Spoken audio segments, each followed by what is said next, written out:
What does that mean to put the demons where you can see them? A little dramatic there, but it's true. I was at BYU, hating my life. Get the out of here. You have to really sit with those things and be comfortable. So Zook will do Zook, right? I got it. I nailed it. All right, great. Zook will do. You said it'll do 7 million this year. Just shy of 7 million. And you've done that all by yourself. I mean, not by yourself, but you don't have any employees, correct? Yeah. Just some freelance contractors, customer service, freelancers and Yeah, I mean, we don't do anything alone, especially at that scale. But organizationally, it's you. I mean, by all intents and purposes, you're a solopreneur. Mm-hmm. Is that correct? Yeah. All right, great. So I just want people to understand the weight that's a lot of weight. Yeah. That's a lot that you're carrying. And now the weight is different, right? When you're a solopreneur, you are carrying everything on your shoulders. It can be very lonely, but it can also be very nimble.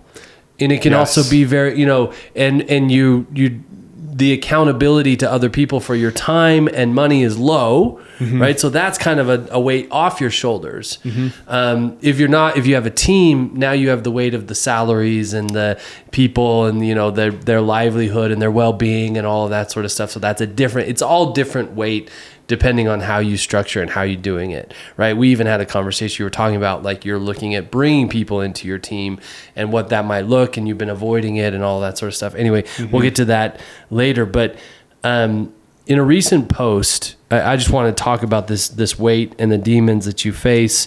Is like in a recent Instagram post, you said, "Put the demons where you can see them. Win the war every day." What does that mean to put the demons where you can see them? Yeah. A little dramatic there, but it's true. I don't see it as dramatic. Yeah. So if you're suppressing, if you're not acknowledging what's, lodged deep within you, then you're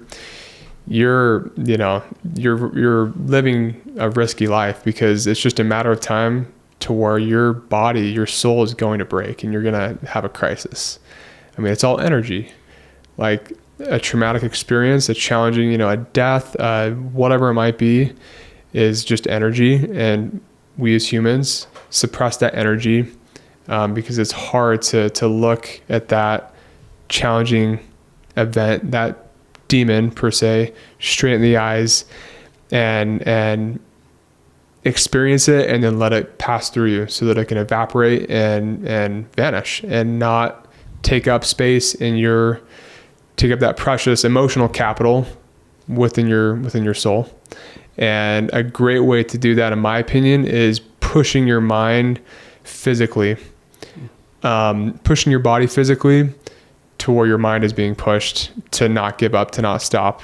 And one way, I've been doing that the past 8 years, before Wim Hof started posting, I just kind of found like, wow, this cold shower thing, like, this really, I was at BYU hating my life and, just realized that, BYU university was not for me.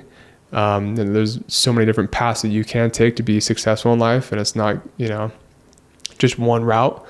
For some people, it looks different for everyone. Mm-hmm.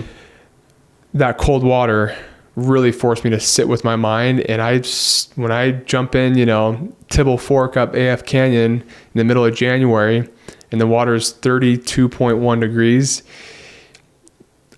for some reason, negativity, just all like dark things, challenging things that have happened kind of rise to the surface, and you have to really sit with those things and be comfortable. Mm-hmm. And when they come up and you can sit with them, it actually starts to dissipate that energy and releases out of your body. Yeah. Yeah, my experience with cold water, because I do cold water as well, is like, it's not necessarily that I take care of those things while I'm in the cold water. It's that I'm practicing not listening to the voice that's going against what I want. Yes. Right? Straight. Because my brain, I'm in the cold water, my brain's going, get the out of here. Are you kidding me? Get out. Oh, if you got out now, you'd be fine. You've done enough. You've done enough. And it is a practice to sit in there and say, nope, I hear you, I see you, which is what I hear. Like when you talk about like put your demons where you see them, it's like, that's like, I recognize you and I see you, I see that voice, but you're not going to win. I don't believe you.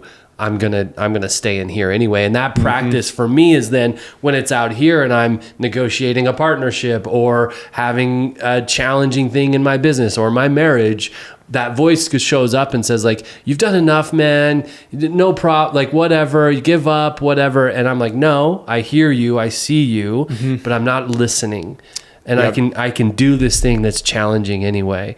That's how it's shown up for me. And Carl Jung says, what you resist persists. Yes. Yeah.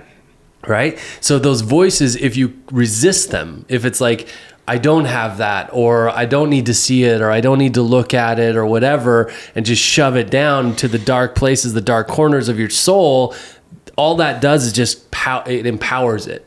Yeah. And it continues and continues and continues. So I just wanted to talk about that. I loved that idea of like bringing it to the surface so that you can see it and play with it, be with it. Yeah, it's so true. It's critical. You're lucky. You got Provo River right in your back door here. So you're close to the immersion therapy. Well, I have my horse trough in the backyard too. Okay, perfect. Yeah, so in the winter, I don't even have to put ice in it. It's great. Yeah, love that. Thank you so much for joining us here on Founders League. If you want more of the conversation that you just watched, make sure to use the link in the description below. Also, if this video created value for you, please consider liking it, subscribing to the channel, and even commenting, telling us what you enjoyed about it, what you got out of it. Thanks again for joining us. Until next time, peace.